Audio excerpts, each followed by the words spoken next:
jump on this video with you to speak about a very important subject, which is the subject of having realistic expectations for yourself and for your fitness journey going into your fitness journey. Whether or not you have these realistic expectations in place is pretty much going to determine whether or not you have a super tough time on your fitness journey or a much easier time on your fitness journey. And of course, it's not just one or the other. You're going to have ups and downs along the way, but having realistic expectations on your fitness journey when you're going in can definitely put the chances in your favor of having just an easier time overall. There's different ways I can take this conversation down or these examples down, but one of them is obviously the fitness industry. Me and you know by now, there's quite a lot of toxicity within it. And one of the most toxic things about it is these unrealistic timelines for change that they keep throwing out there, 2-week transformation, 30-day transformation, 50-day transformation, whatever it might be.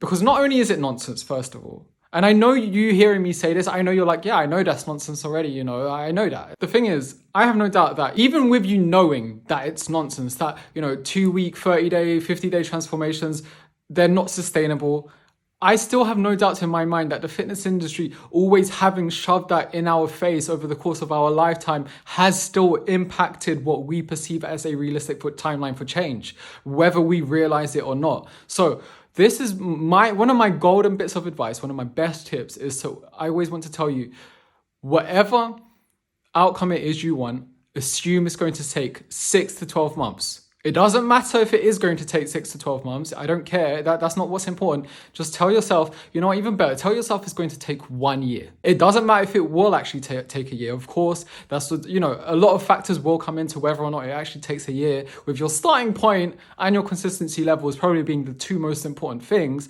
But just assume it's going to take a year, because one thing I've always realized is linked to these unrealistic timelines for change is a lot of people get discouraged because they feel like things aren't happening as quickly as they would like, or they think it should be according to who, first of all. But anyway, just assume it's going to take a year.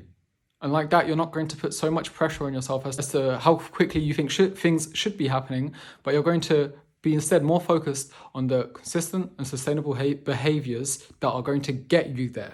So just focus on the daily, the weekly, the monthly behaviors that you need to be doing to get you to that goal of yours overall, okay? Now, another analogy I like to use is it's a football analogy. So apologies if you don't like football. If you do like football, then this is about to be a great one for you. Say you've got a footballer playing a game of football, of course, they score 3 goals. That's probably 3 goals is a hat trick. That's very good. Most likely it's going to be a man of the match performance. They were probably one of the best players on the pitch. But say you didn't know much about football and you heard 3, the number 3, that's really low. That's not high. That's not high at all. 3, that's nothing. That's terrible. And that's what you assumed because you didn't know much about football. You didn't know hat trick is good. You just heard the number 3 and you associated that with being quite low. So of course it must be bad. So you start to put that footballer down because you had unrealistic expectations for that footballer. A similar logic can be applied to your fitness journey. You might be only getting 7,000 steps a day, but you're beating yourself up because you wanted 10,000 steps a day, even though you were only doing 3,000 steps a day before. So not only are you ignoring the progress that you've already made, but you're also beating yourself up because you didn't live up to the unrealistic standards that you had set yourself. You could say that for steps. I'm just using a step goal. You could say it for your workouts too, for example. This is just another example. I could take this down so many rabbit holes with your workouts. Say you wanted to go in and you wanted to work out every day, or you wanted to work out 6 days a week. Now you're beating yourself for yourself up for only going 2 or 3 times a week, whereas before you weren't even going at all. Before you were doing 0 workouts a week. Okay, so do you see where I'm coming from with this?